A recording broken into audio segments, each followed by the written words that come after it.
अरे का भा हो बटुरन थाम है का। हमारे सामने अच्छे अच्छे बटुर जाते और जे नहीं समझत ओह का माथा में जूता भिगोय के समझाई थी। वह कैसे पहले बजाई था फिर सटाई था ओकरे बाद कलवाई था।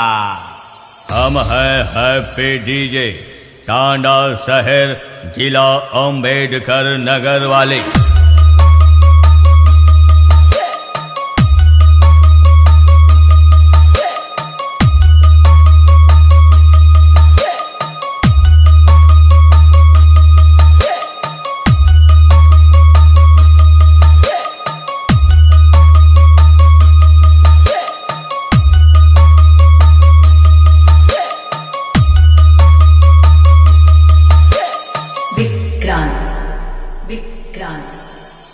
बेटवा हम ओ डीजे यही जे कई तोहार पूरा खानदान पानदान मानदान सब आशिक है।